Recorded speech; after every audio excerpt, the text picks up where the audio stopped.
Hello everyone, I'm Yvonne, a children's librarian here at the Manchester City Library, and welcome to Elementary Experiments Summer Reading Edition. Here we will do experiments and activities aimed at elementary grades 1 through 6 with a focus on STEAM, or science, technology, engineering, art, or math. If you want to join us in person, please visit our website to register. This will guarantee that you get a craft kit for that week. And also, if you are signed up for our summer reading program, going to Elementary Experiments will earn you the weekly badge for this week.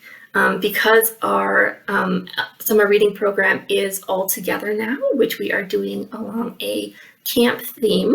So we are kind of earning scout badges for attending one of our programs each week. Elementary Experiments will earn you one of those badges for the week that it is running. Of course, you don't have to be in summer reading to enjoy Elementary Experiments. And also, you don't even have to be in grades 1 through 6 to enjoy it online. So that's why I thought we would continue to post our activities and crafts here in a shortened version. And these videos will be going up the same day that we do have the program in person, which is a little bit different than how we did it during the school year. So just be aware of that and double check our calendar if you do want to come in person. But also, I understand if you would rather continue here online. Now that that is all covered, let's get into this week's elementary experiments.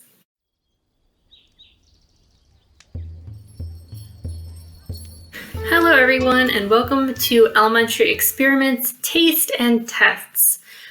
This will be our last elementary experiment of the summer, the last of our summer reading program, covering week 7, snacks and sleep, with our kind of shelter cooking badge, and week 8, parks and pages, which is our sort of parks and outside recreation badge.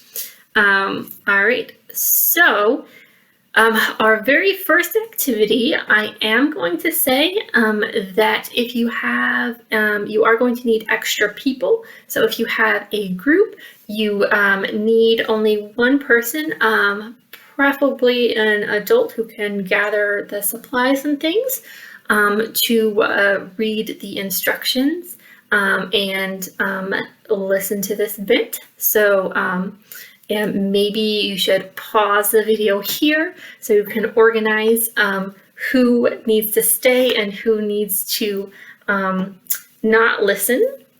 If you don't have enough people, then you can try and do this activity with just yourself or with a group of people who all know, but it is going to skew your results. It's going to be not quite as fun and not quite as reliable in what we are testing. But either way, these are going to be the instructions, and then of course our explanation of kind of what's happening, and then we can all get back together for our second activity.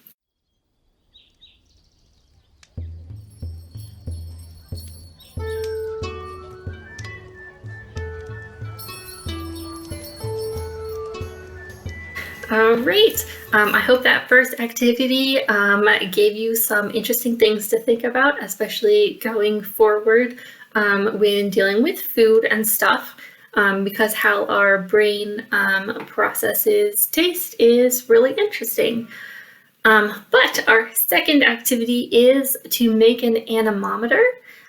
So this is kind of a wind gauge and is useful in a variety of places, and which we will cover in our What's Happening. This one is another one of those ones that you might want an adult or a responsible older kid, because to test it, you will need to go outside. Of course, you can make it and test it later or even never. That's totally up to you. it's still cool to see how to put these things together. So here are the instructions and the explanation.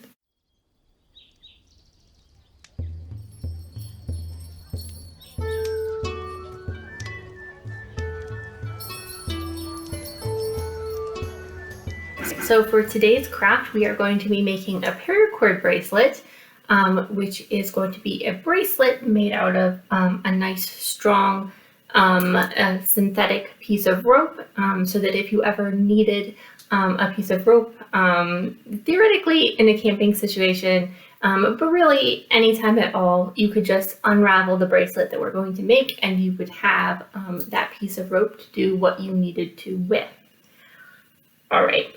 So, as usual, we will have some extra kits at the Manchester City Library for anyone who is in grades 1 through 6. It is while supplies last, especially with this one, because we only have so many paracord clips and rope. So if you are able to, please stop by and ask, and hopefully we will still have some left. But if you are able to get your own paracord and clips, or you are able to get a kit and you want to follow along, let's get into it.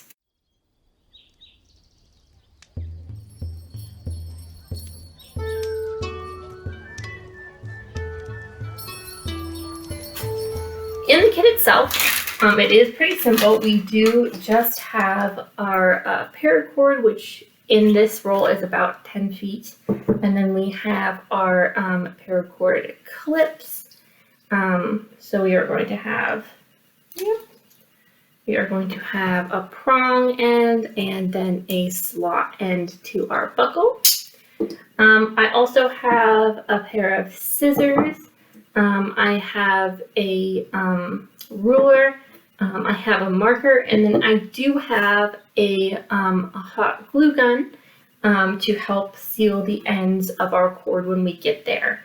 If you have an adult who has done it before, it is possible to use a lighter or some other form of fire to seal the ends, but do not do that without an adult who has done it before and is comfortable with it, because fire is of course always dangerous, but synthetic or man-made fibers, so man-made fabrics like this rope, will melt when they come into contact with fire, which helps seal the ends, but also if a melting fabric gets on your skin, it is actually worse than just a burn by itself.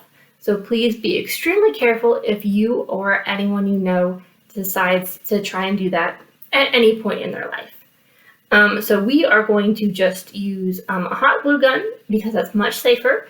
You can also just use kind of like normal glue, although that is going to take longer and depending on your glue may wash out in water.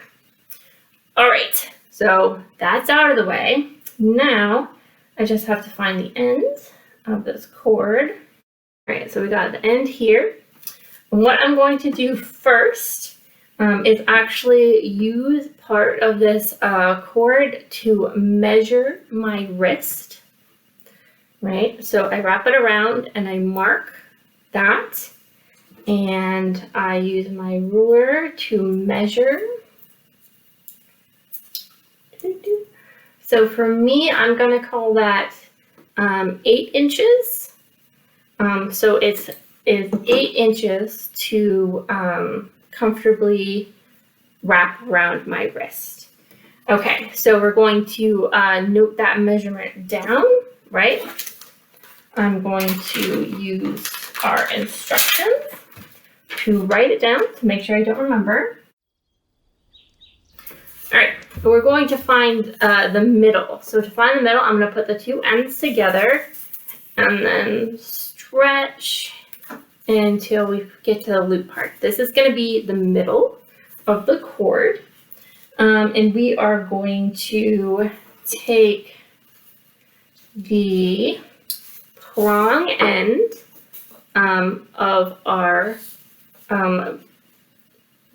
of our buckle, and we are going to put this loop up through, and then we are going to take these ends and we're going to stick them through that loop, and we're going to pull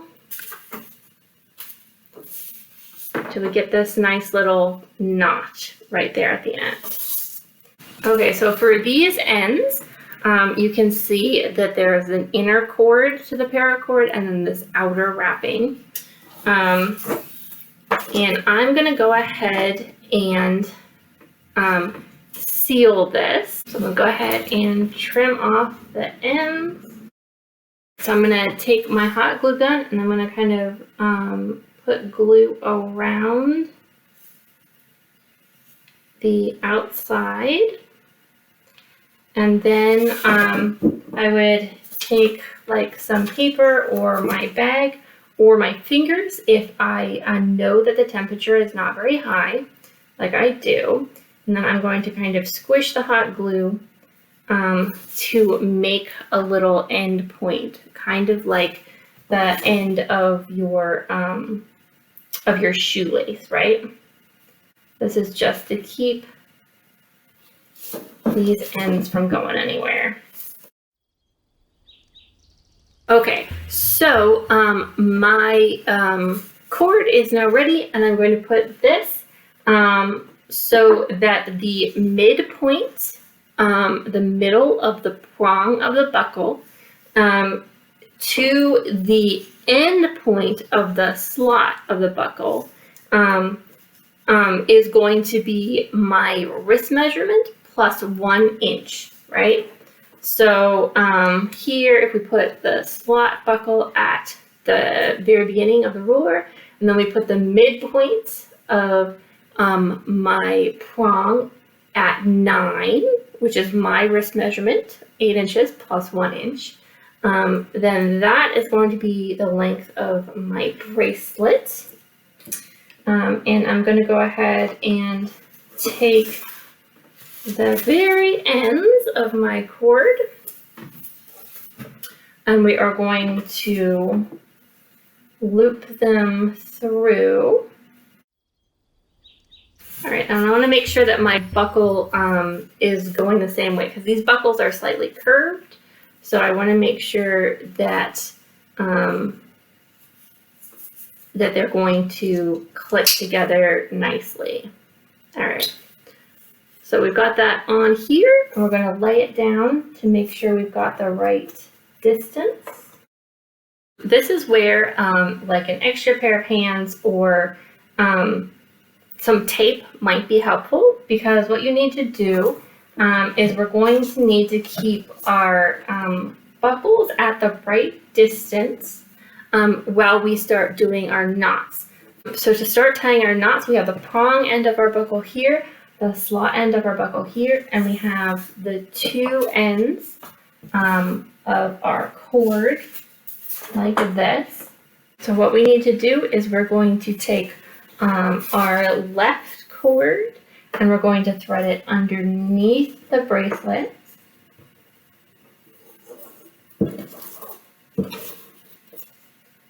Cords, right? And we're going to take our right cord and we're going to thread it underneath the left cord.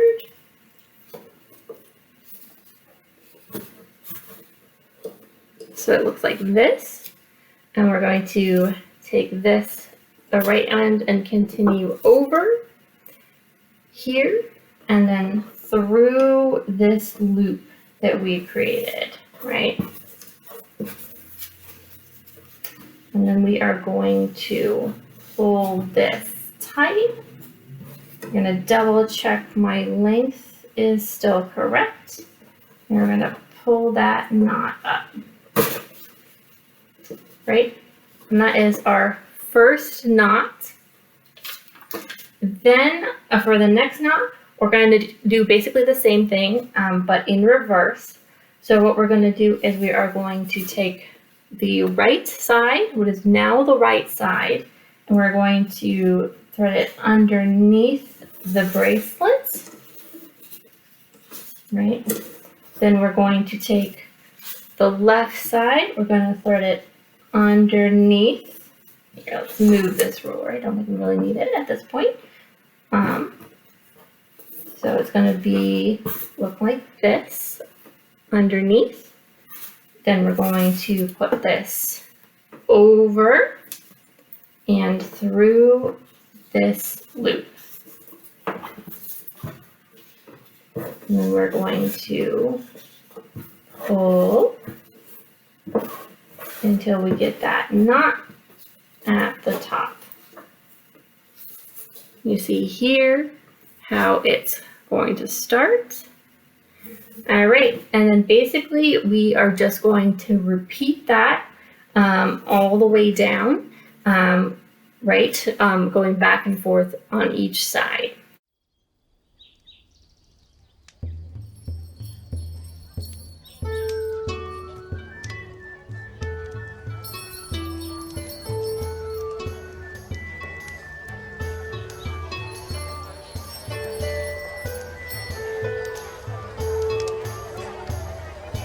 Okay, so we got down our bracelets and we got to the end, but this is when you're going to want to take the end, the prong end with the dangly bits, and you're just going to hold the prong end and then kind of slide all of your knots far back, right?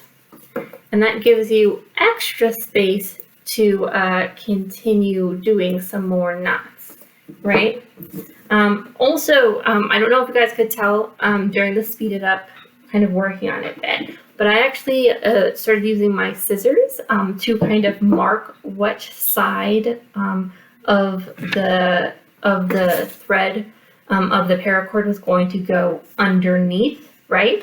I'm switching that back and forth because I definitely lost my place a couple times at the very beginning. So that's what I've been doing. And I'm going to fill in this portion that we have slid back to give us some more room. And then we will talk about how to actually like finish and tie off everything.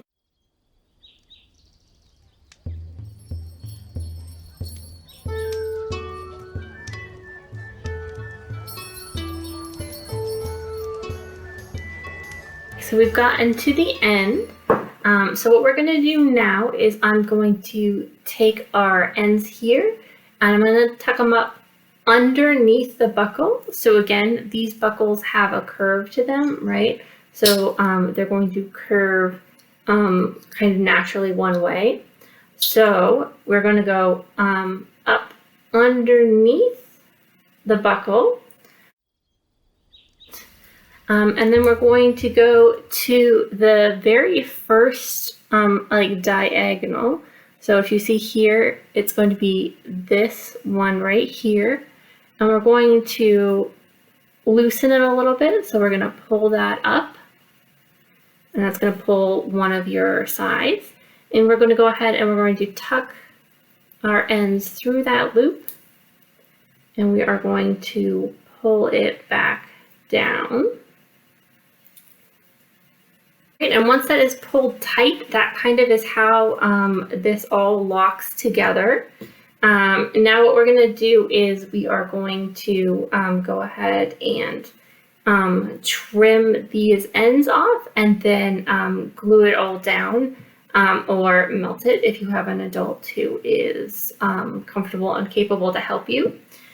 You can also, if you want to make it extra secure, you can go ahead and try and wiggle it between a couple of these diagonals to really lock it down. I think going through a couple of diagonals makes me feel a little bit better about it, but you know, it's up to you. Now I'm going to go ahead and cut these, and then I'm going to use my hot glue to glue the ends down. And we'll see how that looks. So there is my bracelet. Let's see if I can get it on myself. Here is my bracelet. And if I ever need to, I can take it off and have almost 10 feet of cord in this little space. All right, thank you guys for coming and joining me for our very last elementary experiments of the summer. I want to remind anyone who still has some reading time for our summer reading program all together now to go ahead and turn in those minutes to try and get your final prizes. And also remember that if you have done our elementary experiments or any other programs this week, to go ahead and make sure to get your badge pin for that so you can add it to your lanyard. After all, we are coming into the home stretch, and I want to make sure that everyone gets everything that they have earned. Other than that, thank you so much for coming and learning a little bit more with me. Again, I hope that you guys were safe. Number one rule. Then I hope that you had fun, and then I hope that you also learned something. And that is all that I have for you today, other than the books. If you want to do that a little bit of extra reading before the end of the summer, or just because you're interested in the topic. I'm not sure yet about what our elementary experiment schedule is going to be in the fall. But stay tuned, and hopefully we will continue having some fun. Until then, bye!